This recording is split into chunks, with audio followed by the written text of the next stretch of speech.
Marilyn, what's up?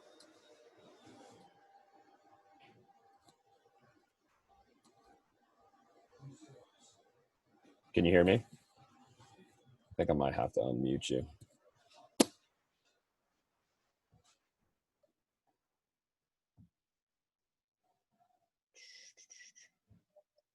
Can you hear me?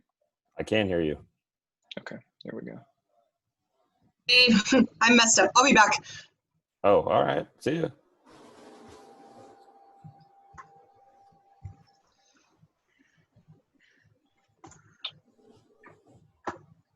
Okay.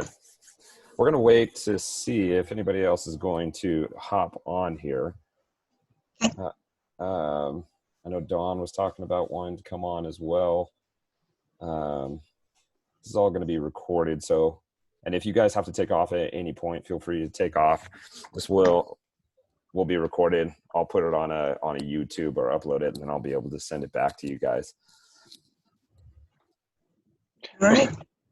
Should we stay on mute? Yeah, you can. I can mute you guys. You guys can mute yourself. As long as you guys don't get crazy. There's only 3 of us. If there was more of us, then I would be a little more concerned. No problem. Perfect.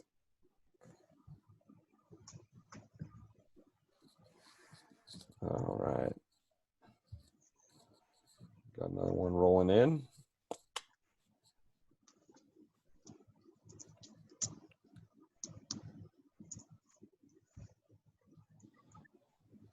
Steph, you there?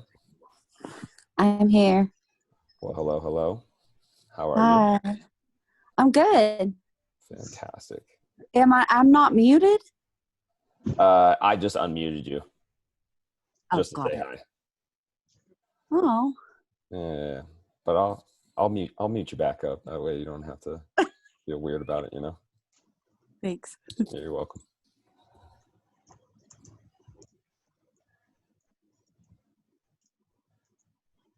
We got some Whoop users in the house.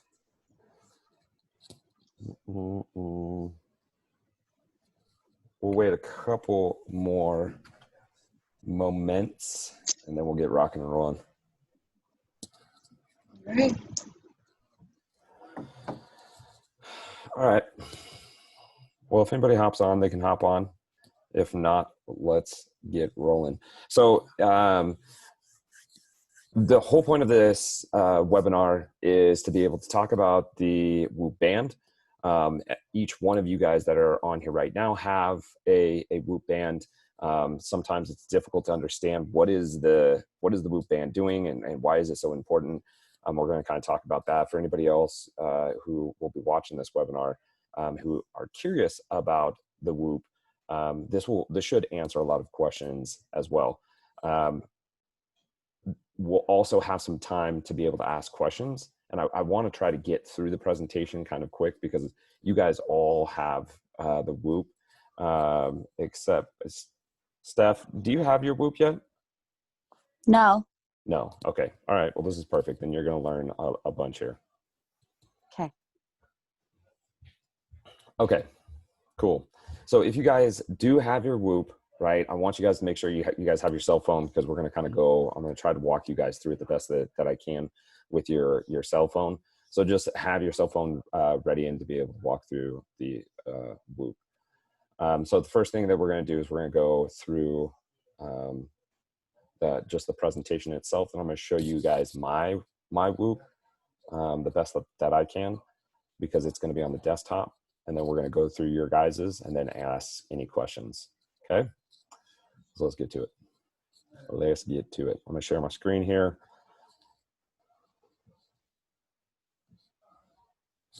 All right. Bada bing, bada boom. Okay. So welcome to the Whoop webinar. I really like this quote. This is by Peter Drucker. You can't manage what you don't measure. One of the reasons that this the Whoop itself I was really pulled towards it, is because we measure our metrics in the gym all the time. What's the weight that I'm moving? How fast am I running? All these things, but we don't necessarily measure what's going on in our day-to-day lifestyle. And I know a lot of people look at the Whoop and they're, because they present it as very athletic and be the best athlete and so on and so forth. But after doing a lot of studying, what I've realized is that people need more help on their lifestyle and the recovery aspect than they actually do when it comes to, hey, what is your, max heart rate at, where are you at within that max heart rate? So this is really the focus is to be able to help people recover so that when they recover, they can actually have optimal training. Okay. So let's move into it. Maybe. There we go. Okay. So why the Whoop? There's a lot of different bands out there that are doing the same kind of thing, right? Measuring and getting metrics. One of the ones that gets brought up to me quite often is the Apple Watch.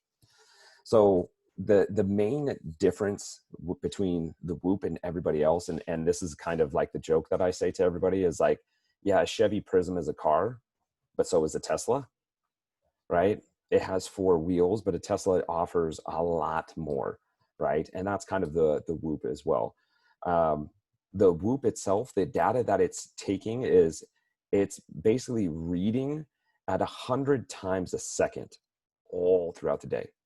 So it's getting the most accurate reading of your day-to-day walking around, sleeping, breathing, eating, nutrition as more than any of the other competitors. So like an example is the Apple Watch. The Apple Watch, you have to start your workout, then it will start reading at 100 times per second. But the rest of the day, it shuts down, right? So it doesn't read at that same point. So then its accuracy is actually off throughout the rest of the day. So we're actually not getting a really good base reading when it comes to our resting heart rate, our heart rate variability, right? And our sleep performance, which is the main 3 things that the Whoop is kind of measures. Another thing with the Whoop, right? I'm a big component of do simple better, right? They don't put any clocks or any gadgets or anything else. They are here to measure your data and give you the most accurate data. This is why we use the Whoop. Okay. So the 3 main metrics that it's measuring is your strain, your recovery, and your sleep performance. You'll see that on your home page, right? It's going to have numbers to it. We'll jump to that home page after this and kind of be able to go over it. And we'll kind of dive into these metrics here in just a little bit. But those are your 3 main metrics. Oops. So how does it collect the data to be able to know your strain, right? To be able to know your sleep performance and your recovery? Well, this is the big one. HRV is its main pull of data. It's about 75% of the data that it's pulling is off your HRV. And your HRV is your heart rate variability. If you've ever seen an EKG, right? You see the big spike, then you see a bunch of little squigglies, then you see another big spike, right? What it's measuring is in between those big spikes in milliseconds, right? So to simplify it the best that we can, if you had 60 beats in a minute, right? You're not actually going 1 beat per second. It might be 0.981, and then the next one might be 1.12, and so on and so forth. It will get to 60, but the way it varies getting there matters, right? And we'll kind of talk about the HRV here next. Then we have resting heart rate. A lot of people are familiar with resting heart rate way back in the day, right? Maybe in Caesar's day, right? We used to just put our finger to our neck and look down at our watch, and we'd catch our resting heart rate. You see what I did there, Caesar? That was nice, huh? I'm just saying that because you're the oldest guy on here. Yeah, if Don showed up, I would have said it about Don, but he didn't show up. And so it measures your resting heart rate, which is also a huge metric in terms of performance and health. And then last is your sleep time. How long are you in bed? Where it also measures the resting heart rate and your HRV. Okay. Oop, oop, oop. Whoa, whoa, whoa. So HRV, what is it, right? We talked about it's the variability between the heartbeats and what's going on with that heartbeat, right? Why are we seeing those things? Well, we have the autonomic nervous system, right, which is controlled by the central nervous system. It's the part that we don't think about, right? Our rest and digest, right, and our fight or flight. And so with these two, they're constantly battling at like, hey, it's my turn to make sure we're aware and we're not going to be eaten by a bear. And now it's your turn to be able to rest and digest. And that's what we see on those EKGs. Oh, spike up, that's sympathetic nervous system, fight or flight. Little squigglies, parasympathetic. Spike up, right, sympathetic, and they're balancing back and forth, right? And we'll kind of dive into the importance of that. But basically, the idea is that we want to make sure that we have the most balanced sympathetic and parasympathetic nervous systems, because then we are showing that when it's time to rest, we can rest, and when it's time to go, we can go. The problem with our society is that we're usually stuck in our sympathetic constantly. And this is the reason why we don't get enough sleep. This is the reason why we wake up in the middle of the night. This is why so many people have anxiety, depression, so on and so forth, is due to the fact that our society constantly keeps us in a ramped up sympathetic mode. And what I love about the Whoop is that it will show you, right? It will show you where your HRV is and how we can take steps to basically be able to increase your heart rate variability. So a higher HRV, now this is it's really important to understand HRV, just like resting heart rate, right? Caesar has an amazing resting heart rate, right? He's genetically made that way. He's always been a runner and endurance athlete, right? There's a reason he's a runner and endurance athlete, is because genetically he was predispositioned to be very good at endurance, right? So if you go to our team and you look at Caesar's resting heart rate, it's pretty much number one or number two most of the days, right? Same thing for our HRV. So I don't want you guys to be like, oh, now I understand HRV. Let me go look. Oh my gosh, I'm like 22, right? And, you know, Joel's at 101, right? Or Lauren, who's at 160 something, you know, like it's going to depend on the person that you are. But with that said, just because Caesar has a naturally lower resting heart rate doesn't mean that he can't make it even lower, right? Or that if I have a high HRV on baseline, doesn't mean that I don't want to make it higher. But what we don't want to do is get to this point where we're kind of comparing these HRVs, right? Which is one of the measurements on the Whoop. The importance of the HRV is that it basically gives us enough space to be able to take on strain. So we only have an infinite amount of resources day to day. And when our HRV is super low, or those two peaks are starting to get really close in those milliseconds, that's because there's a bunch going on, right? A good example is like, and you'll find this if you start watching your HRV, right? Is that when you get sick or are starting to get sick, your HRV will drop drastically. And you're like, I feel fine. I don't know why my HRV is so low. Because your body already knows what's going on. You haven't shown the symptoms yet. And so it's taking its resources and going, oh man, we got to go over here, right? And we're going to put everything here. And HRV throughout the day is going to fluctuate like crazy. Like if you didn't drink enough water today, your body is going to then be balancing that you don't have enough water, right? So it's going to be pulling out of cells, right? To make sure that the blood is fluid and so on and so forth, right?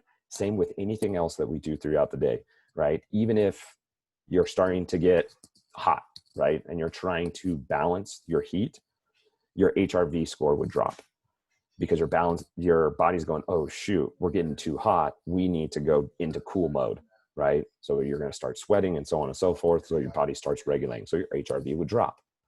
So the point here is that we want to be balanced throughout the day. So we want to take little steps throughout the day to keep us in the best parasympathetic mode that we can, so that we're not affecting our HRV. We're basically giving ourselves space and availability to be able to train or create strain.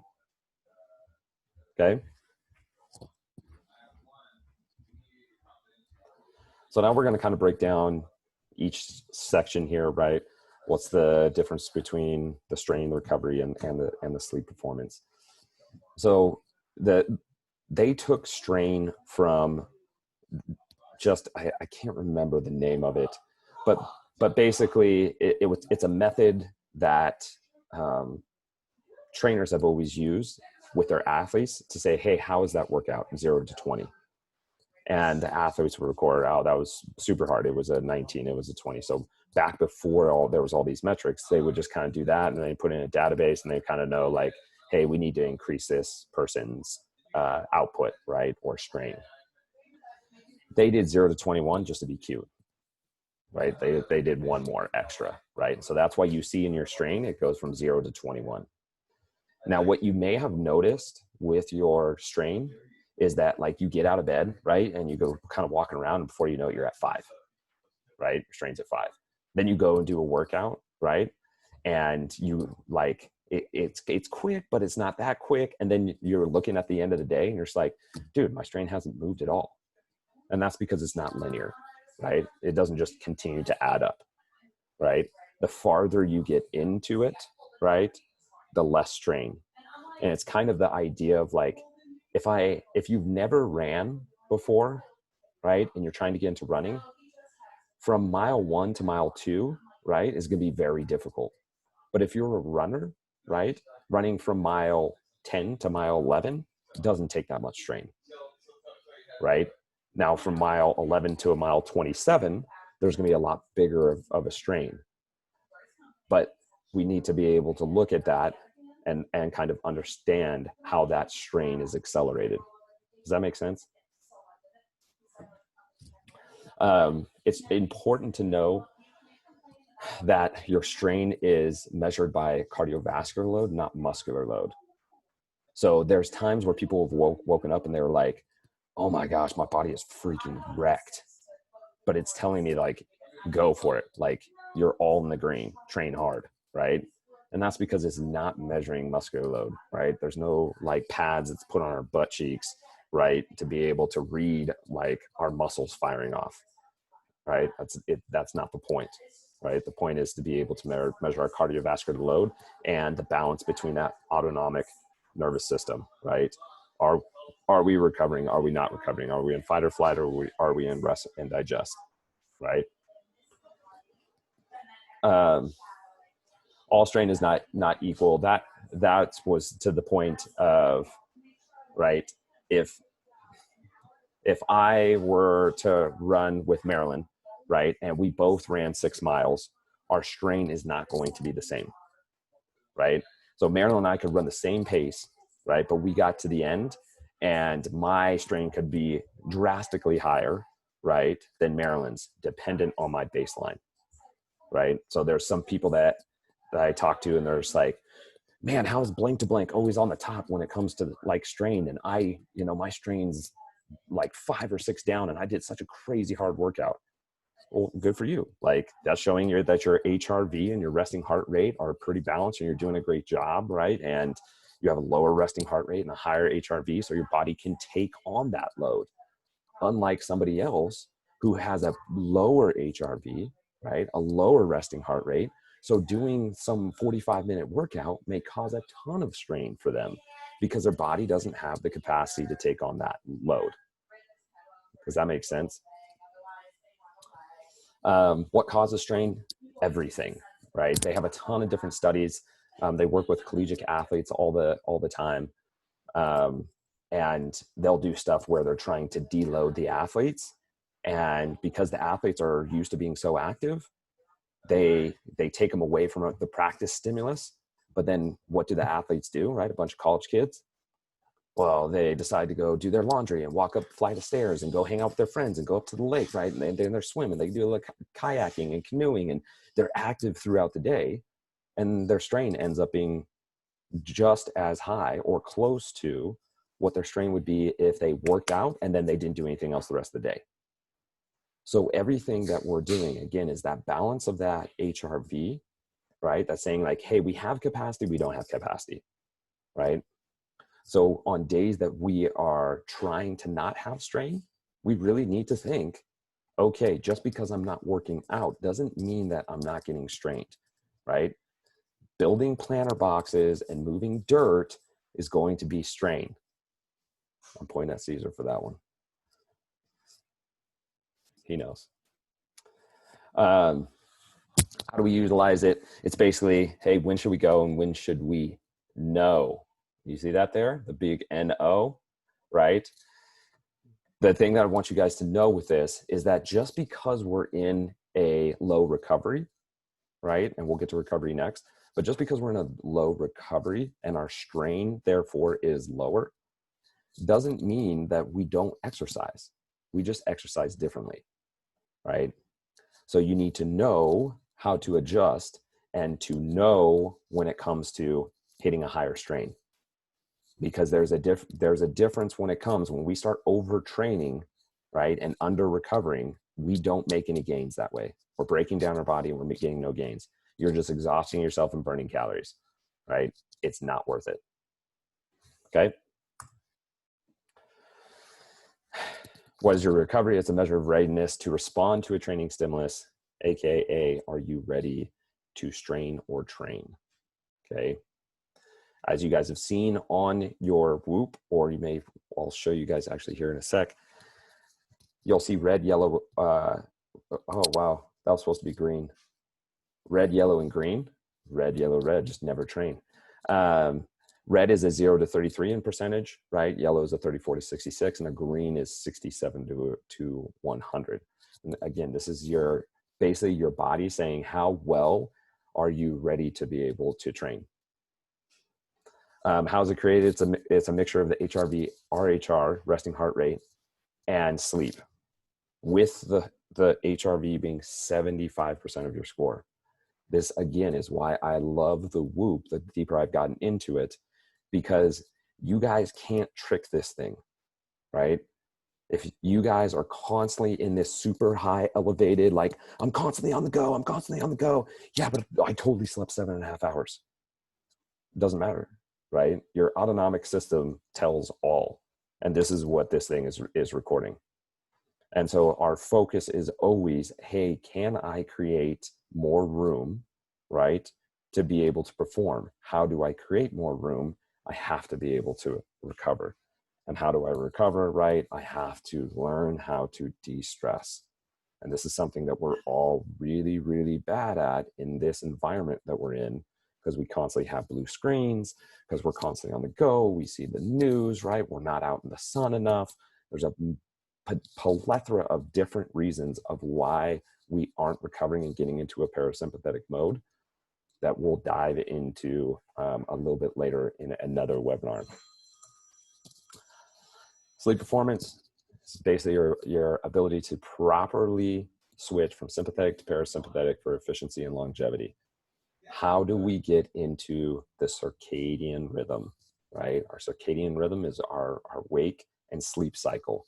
And the importance of that is massive, right? If we aren't in a proper recovery, then we're not going to be able to train correctly. We're not going to be able to have the recovery that we need, not only for training, but also for the simple things like, are you getting proper hair growth, right? Is your skin being taken care of? Is your nails being taken care of? That happens in the parasympathetic mode. If we're constantly in that, then our body's confused and goes, oh, no more nail growth. Oh wait, no, nail growth. Oh no, wait, no, nail growth. Oh no, hair. No hair. Right. This is what we're doing to our body when we're constantly going up and down, and that autonomic nervous system's like, I don't know what to do, and it's being measured through that heart of ba-boom, ba-boom. Okay.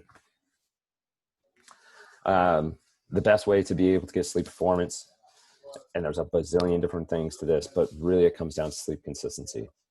What time are you eating every night? What time are you going to sleep every night? That is step number one. Then your body starts knowing, if I eat at 6:30, I will start preparing in the parasympathetic mode to digest. And then when I know that sleep is coming, I will start releasing the hormone melatonin so that we can get ready for rest. But if you start flipping those things around, it gets really confused. And this is where we start having trouble sleeping. If you all of a sudden eat at 8:30 and you're trying to go to bed at 9, the body's going like, whoa, usually we have like an hour and a half to like digest before I start releasing melatonin. But now we're a full stomach. Well, I haven't started that process yet. So now everything's kind of running behind. Then you lay in bed and then you wonder what the hell's wrong with you when you can't go to sleep. Right? Then we start firing ourselves up because we're overthinking it. So then what kicks on? Sympathetic nervous system, right? The fight or flight. So now you're sitting in bed now dumping out cortisol and adrenaline, which of course is going to make your mind race more, because the point of cortisol and adrenaline is to be either to fight or get the hell out of here. But you're laying in bed. This makes no sense, right? So that's why one of the main things that I work with people on first and foremost is their sleep consistency. What time are you going to bed? What time are you waking up? What time are you eating throughout the day? You get those three things down and you guard them like crazy, you will start feeling your energy and sleep change drastically. And then at that point, we will be able to see the difference because you will be able to measure it on your Whoop. Okay? Does that make sense? Okay, any questions on that? I'm gonna unmute all you guys. Does anybody have any questions on just the stuff that I covered right here? We're gonna dive into the Whoop app itself here in just a sec. Nope, all good. Good. Caesar? I think I have a question. Steph, I love it. Bring it, girl. Okay, so I'm with it. Let me start with that. Like, Cool. I get it. Mm-hmm. However, my life in particular does not meet the criteria of every single day I eat at this time, every single day I go to sleep at this time. It just doesn't. And it's not in my control. So does that mean that I'm not a good candidate for this Whoop or your program or Okay. No, what is it? Well, all it is this is just going to record the data of it, right? And so, Steph, I hear you, right? Most of the people I work with are high-level CEOs, owners, right? GMs, and literally every single person that I first start off with say the same exact thing to me, right? Listen, I can't, and there's no way, and this and that, and it's not until they're burnt out, right? Overweight, stressed out, losing their hair, that they finally go, enough's enough. Either that or I'm going to die. And so I'm not. Yeah, I mean, I'm not there, but there are times, and again, the pandemic has been actually a lot better for me. But when I'm out in Chicago and I'm with, the CFO of the company, and we work until 9 o'clock at night, and then we go grab something to eat, I don't have the ability to say, hey, my circadian schedule isn't with this. Of course. So it just won't always fit is what I'm saying. Yeah, but progress, not perfection. But most of the time it should. Yeah, progress, not perfection. I mean, we can't all just be like, hey, we're going to shut down life, right? Unless you're like literally like an Olympic athlete, right? Yeah. Or your life is only revolves around recovery. Can you be the type of person that can do something like that? But if that's 1 or 2 days out of 30, you're set to jet, right? It's about how consistent can we get with it, because we're not going to immediately get kicked off, right? In our circadian rhythm. It's not like, oh, we missed 1 day, back to 0, right?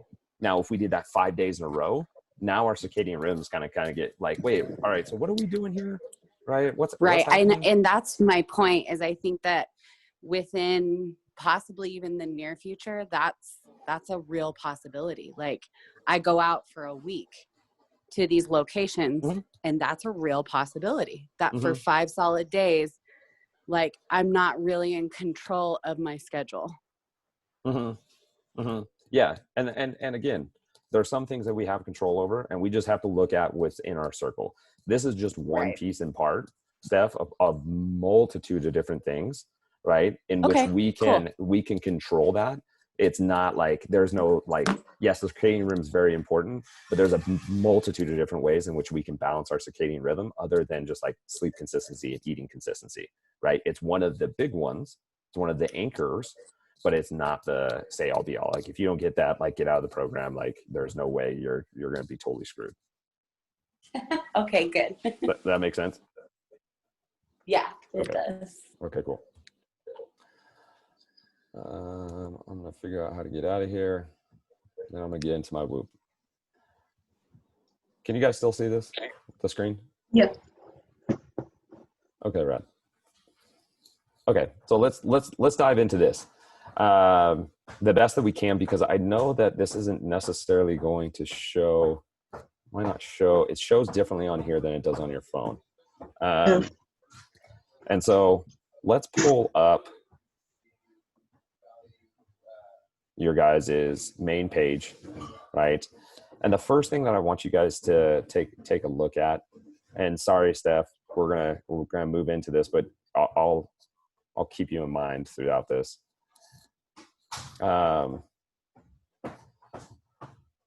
Is your main page right here. So everybody's on that page?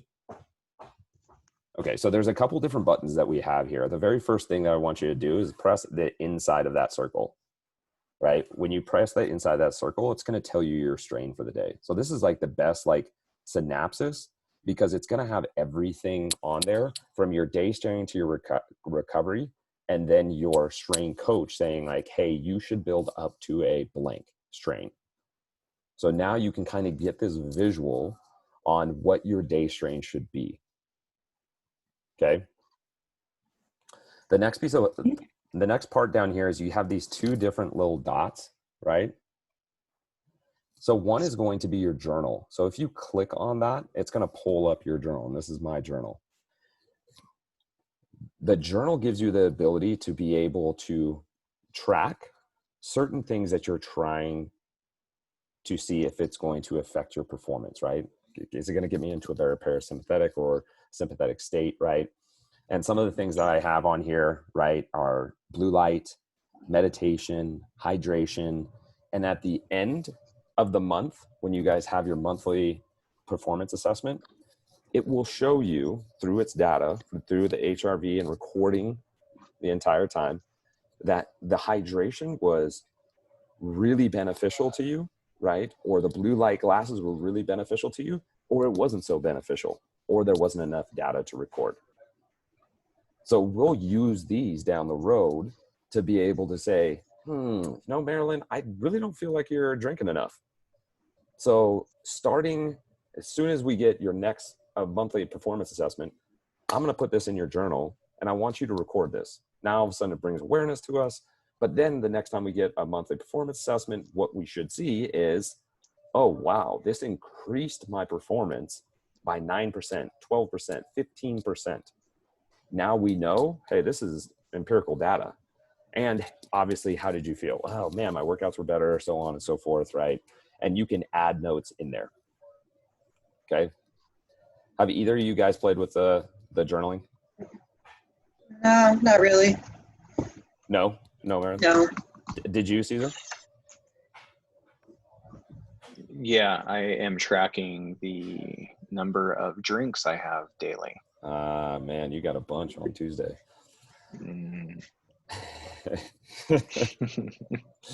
The next button that you're going to see down there is that little plus. So this is basically to add an activity. So like, say that the thing, you seem like it didn't record, right? I don't know if you guys have ran into that, where it's just like, man, it didn't seem like it recorded. right? We can go back and add that activity of what it was, right? And sometimes it not recording is kind of a good thing. It's showing you that, hey, basically your heart rate variability in your RHR had the ability to take on that strain without it being recorded of like, oh, we're now going into this high amount of strain. So there's almost this kind of benefit. Now for me, I don't click on that too often anymore. I just go, man, if I'm about to work out, I better make sure that I get my heart rate moving so this thing catches on. I don't want to be that. It almost becomes like a challenge at times. Like I was helping a friend move and I wanted to see if I can create like an activity. And so I was like running up his stairs, like doing push-ups and then like picking up the heaviest stuff and come back down, like running back up. And of course it didn't catch anything. So I just sweated for no reason, but it was all towards my total strain, right? On that main page, right, you can also click on your performance and your sleep to be able to look at your sleeps and the difference of that, okay? One of the things that I want you guys to start getting used to is to start scrolling back, right? So if you scroll back just a couple days, now, and the numbers that I want you to look at, actually the one number I want you to look at is your HRV. So if you just tack back to Thursday, what's your HRV? It's going to be different, right? Tack back again, 101, right? Tack back again, 85. So Caesar, I'd almost be interested what your HRV was on Tuesday compared to what it was like Wednesday and Thursday. Did your HRV go down? Sorry, keeping myself on mute here. Let me go rid of my HRV. My HRV. Are you on the homepage right here? No, I'm on. No. Can you see it? I'm on the HRV. Oh, you went. Okay, yeah. Gotcha. So it went. My HRV rose dramatically on Thursday, but it was low on Tuesday. Slight increase Wednesday. Got it. And Thursday, HRV. So and Thursday shot up dramatically, but Thursday. that's probably from my run workout that day. Right. And so these are good tools, again, on this homepage to be able to kind of see where we're at just real quickly on what we've been doing when it comes to our HRV, right? Hey, I'm really trying to rest. Our HRV should go up, right? The more rest that we have and the more parasympathetic that we're in, the more our HRV goes up. The more strain that we take on, our HRV is going to go down. They only record HRV 5 minutes, the last 5 minutes of your slow wave sleep. So your last Joel. cycle. Yes. Sorry, I'll have to jump off, but I'll check in with you a little bit later. Have a good day. All right, you too, Steph. Okay, bye. Bye. And then it was just the Whoop users. Okay, so does that homepage make sense? Yeah. Mm-hmm. Cool. So this is the screen you're showing. This is what it looks like if you log on your computer. Yes. If the screen that you're seeing right now, right? Okay. Mm-hmm. And then the thing with this, right, is that we can kind of look at like past strain. Mm-hmm. It's going to read just a little bit more. Yeah. So it's always nice to be able to kind of jump on this. We can see that. I mean, we can dive into this next with the strain, but what you can see here is like I constantly have been under training. Like this huge gap between my recovery and my training is basically saying like, hey, I'm under training. And so this is good for a little bit, right? Hey, I'm recovered, right? I feel good, this and that, but now I'm not going to get any adaptation response. If I'm not like here where I'm trying to like match my recovery and my strain, then I'm actually doing me a disservice when it comes to my training, and vice versa, right? If it was somebody who was overtraining, the strain would be above what their recovery state would be. And if staying up there too long, that's a bad thing. We don't want to stay up there too long. right? We want to have a good balance of being in yellow, green, and red. So you can see like throughout this last month, 0 red. That's not a good thing. That means I didn't put out enough strain to get to a red point, right? This is probably no, not even close, like 41, 45. Yeah, so like I'm not close, so I'm under training. So I'm not becoming better as an athlete, right? Or just matching my training stimulus due to the fact that I'm never getting into the red. So the red is not a bad thing. The red is a bad thing if we stay there too long. Just like staying in this green right here is not a good thing. Like I'm being too recovered and I'm not creating a different stimulus. Interesting. Does that make sense? Yeah. Everybody knows how to use their strain. If you swipe up, right, you're going to be able to start getting into your metrics in terms of what your strain is. It'll pull up and be able to show what your day-to-day strain is. If you tap on the screen itself, it will then highlight all your different numbers. So initially, it'll just show you a bar graph, but then if you tap on it, it brings everything up. Same thing with average heart rate, calories, and so on and so forth. Oh, okay. Does that make Got it. sense? Yeah. The next is the recovery. We kind of talked a little bit about the recovery itself. We can see. Somebody else show me their recovery. Yeah, there we go. That's it. And then Caesar, show yours to the screen because this is gonna be good for everybody else. Right? Back it up just a little bit, Caesar. Yeah, there we go. Okay, so this makes a lot of sense, right? Guys, hold it there just for a second. Okay, so I'm under training, right? Marilyn, who is a performance athlete, right, has shown that what we want to see with a performance athlete, right, up and then really come down and then start coming up. So having that flow is good. And then Caesar, right, is a day-to-day athlete, right, GPP. And we can see on Caesar's, right, it's in that like range. And then a recovery, we'd probably want with Caesar's maybe once a week or once every 2 weeks to get into the red. All right, thanks guys for showing that.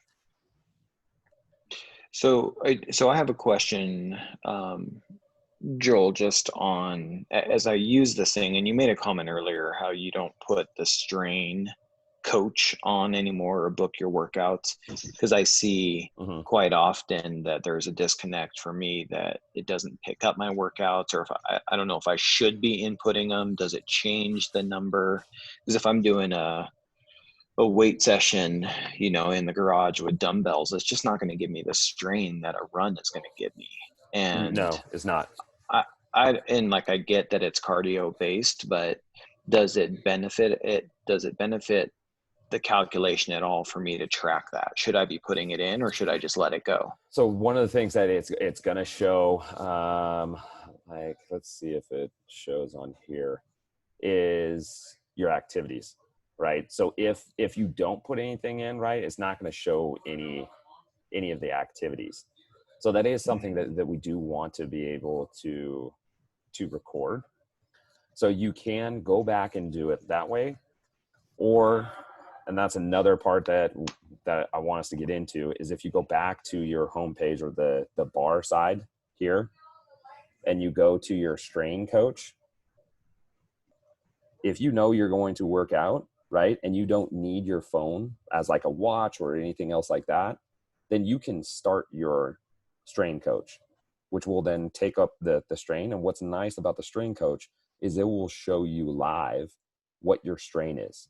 So it's live going to show you how much you're straining through your workout, which then gives you immediate feedback if you have this up of like, oh man, my heart rate's only at this, or my strain really isn't going up too much. I need to push on my strain a little bit harder here, right?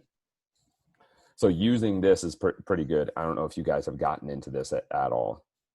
You can also record. You can also record your video on here. And what's nice about being able to record your video, okay, right, is that you can then go back on this, right? Because this is showing my heart rate right now, right? It's showing my calories and activity strain. And what you can do is if you're recording yourself and you know this is going to be like a strenuous workout, maybe you have some heavier weights or you're going to do a huge amount of repetitions, is that you can start seeing where you trail off when you get to a certain heart rate. So say you start getting up to like 155, 160, and all of a sudden, boom, your form starts going to shit, right? Then we start knowing, man, when I get to that heart rate, I either need to keep it just below that so I maintain my proper form, right? Or be able to work right into that and see if I can change that form. Does that make sense? And I've had some people send me their stuff so I could watch their heart rate rise, even just with strength sessions, where they start off really low and they kind of move up from there. I'll kind of be able to see where their kind of muscle endurance is, what's going on. Does that make sense? Yeah. It's a cool feature that they have to be able to use. Right.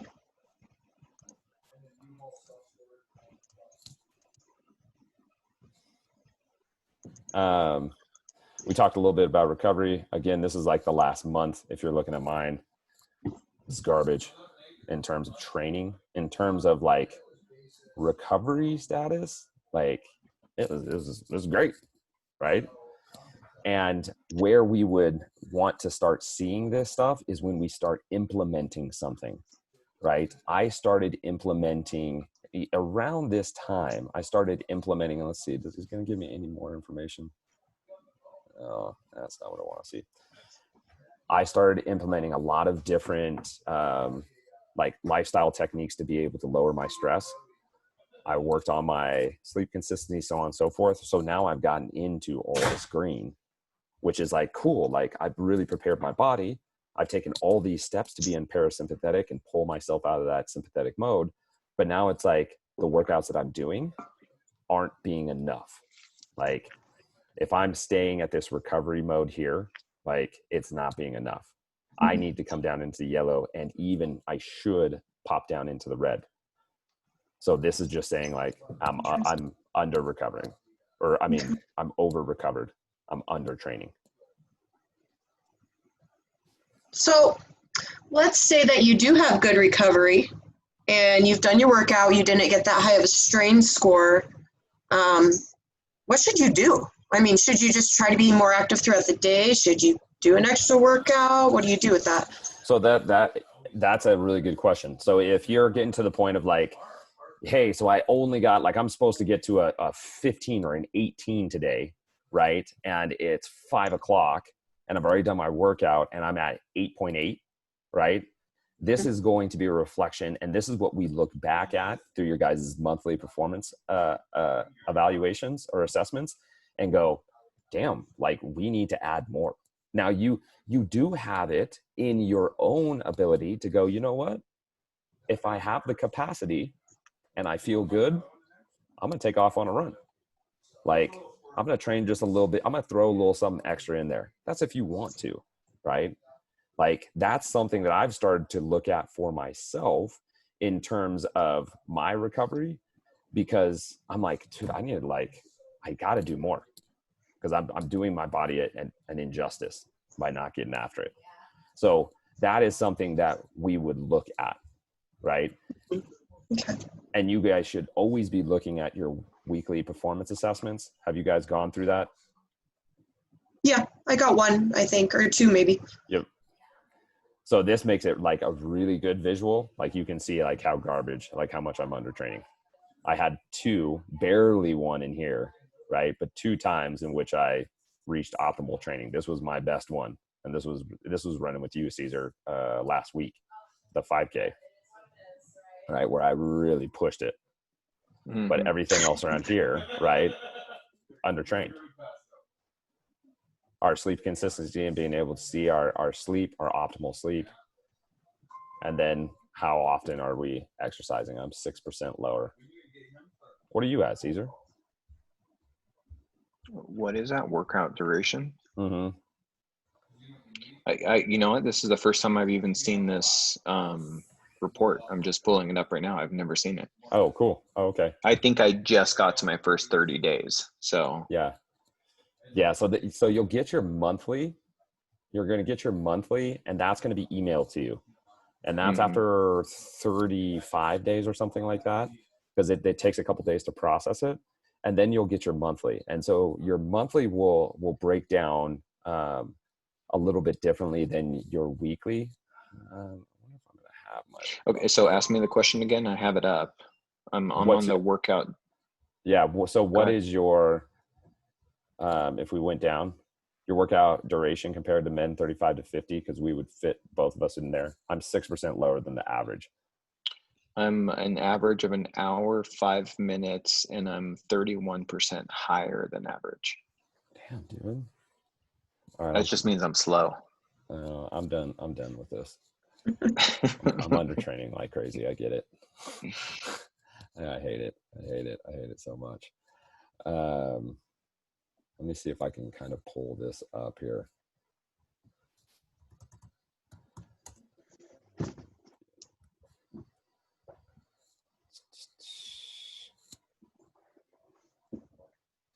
Any other questions on the stuff that we've gone over so far?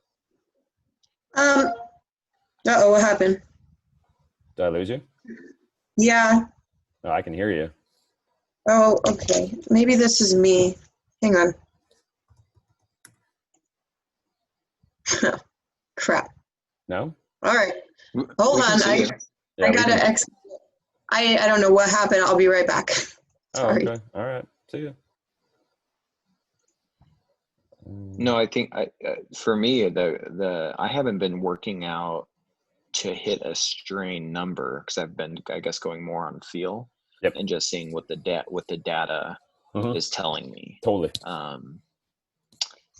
And there are, like, looking at that optimal training graph. Yeah. You know, I'm out of 1, 2, 3, 4, 5, 6, out of 7 marks or points on the data graph, I'm in the optimal, just barely, but I'll say that I'm in the gray.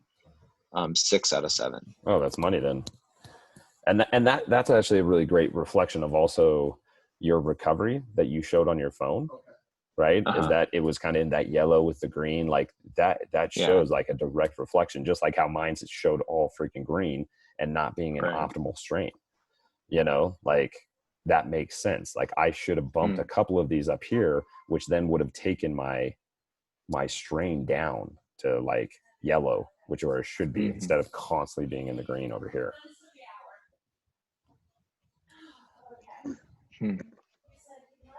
Training state. Interesting.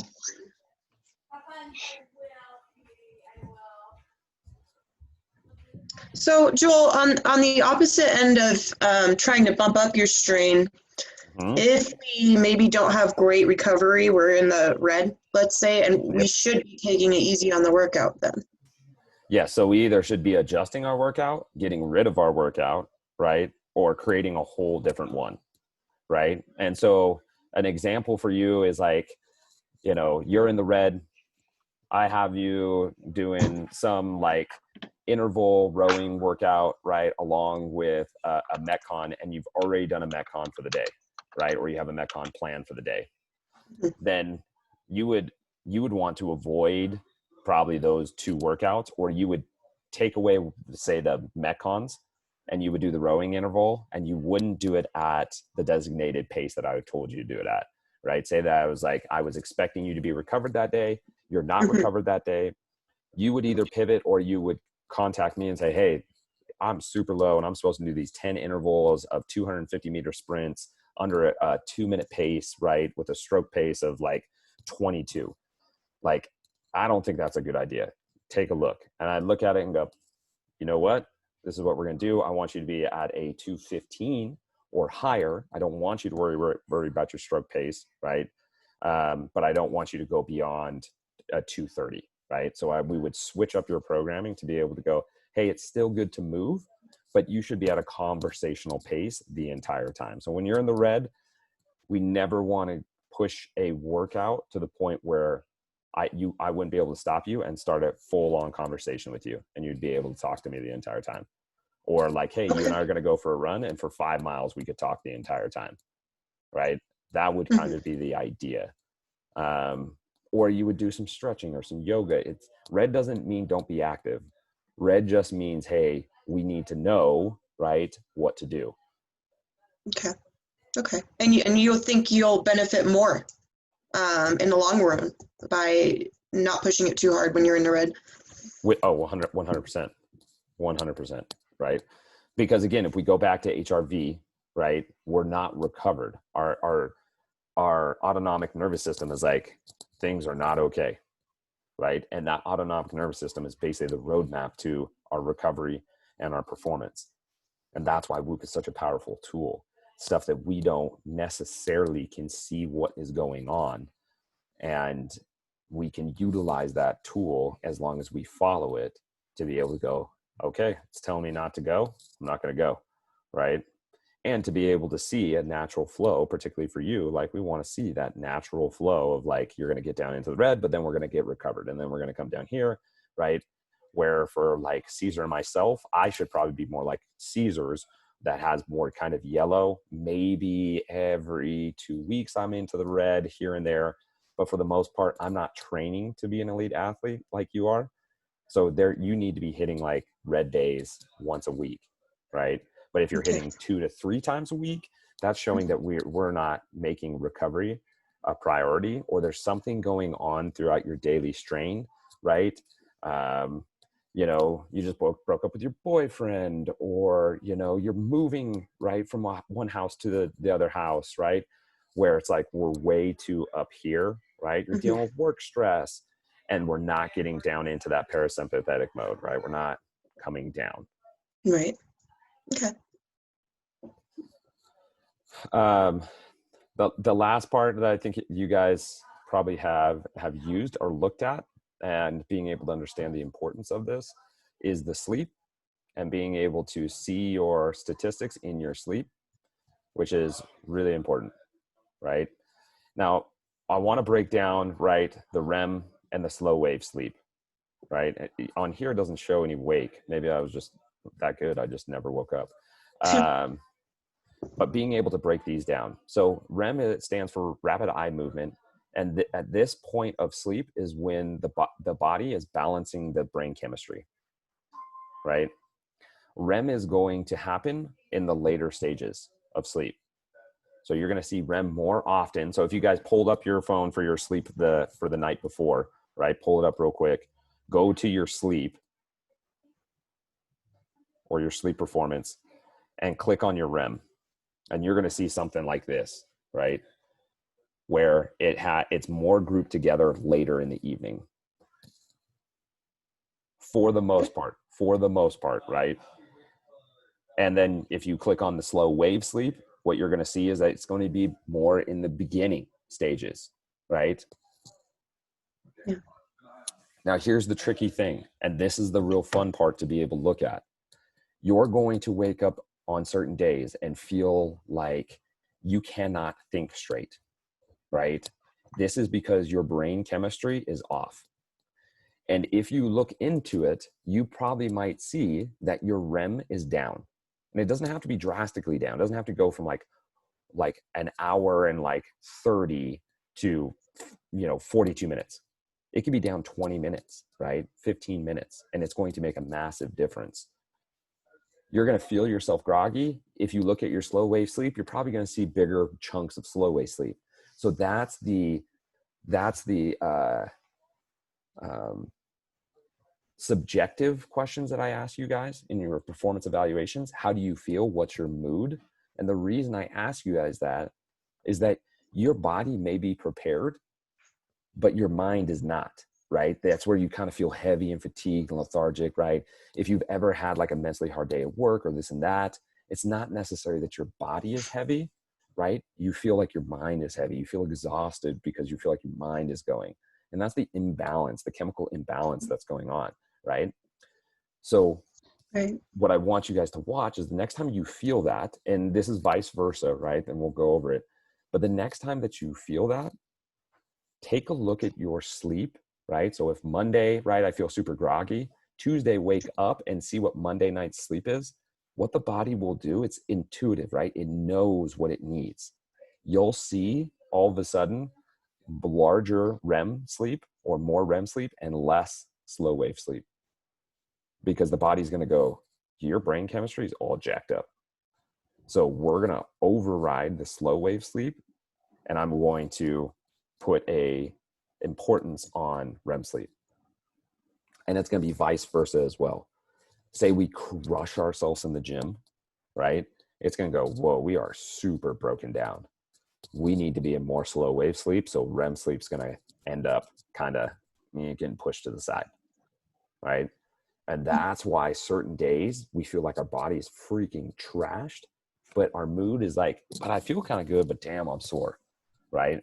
And there's other days where you're getting the green light from Whoop. It's saying like, dude, go for it. And you're like, but I just feel so garbage, right? And that's where I want you guys to be able to check in and say, well, why do I feel like garbage? Let me think. Oh, that's right. Like, I have this big project that's due today, like I have this conversation I have to have with a friend that's going to be kind of hanging over my head, and I just feel exhausted, right? It's being able to balance, like, hey, here's what's going on subjectively and objectively with the data that we have. That makes sense? Yeah. Cool. There's obviously a ton more that we can kind of go into and to be able to look at. Is there anything that you guys have questions just regarding the Whoop, or why is strain the way it is, or anything else like that? No, I think my biggest thing was I was having the same problem as Caesar, as this thing does not really record my workouts unless I manually start it.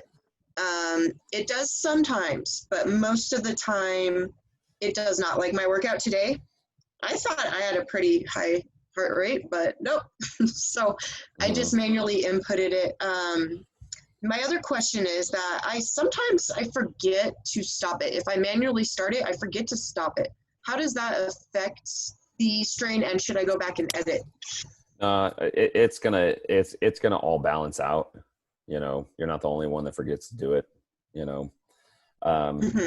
If you're, the only reason I use the strain coach is if you want that, like you want to be able to get feedback, immediate feedback.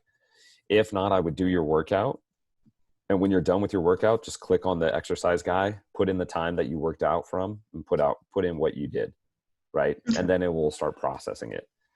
One of the causes that could be why you're not catching on, right, is if you're coming into a workout and you're already kind of razzed, right? Your heart rate's already going to be up, right? Your HRV is already going to be changed. So your body's going to go like, wait, where are we at here? Like, you're starting to work out. Are you just still stressed? Like, are you just still just like up in this like crazy high mode? Like maybe this is just normal day strain. Right. And so again, we want to utilize this tool, not necessarily to be like, oh, what is my like performance, which is absolute, but what I use this tool mostly for, and am going to, is to be able to leverage for everyone to rest more and to start utilizing different techniques that work in your life to be able to recover. Because when we're recovered, we feel good. When we feel good, we can perform good. But we are really bad at the recovery part and understanding it and why is it. We can all go do fitness. That's readily available in our society. To be able to say no, to be able to set deadlines and timelines for our sleeping and eating consistency, to be out in the sun more, to take walks after we eat, all these things that are just proven to be able to pull us into a parasympathetic mode, right? We just don't know. So we don't do it. And so we stay super intense all day long. Okay.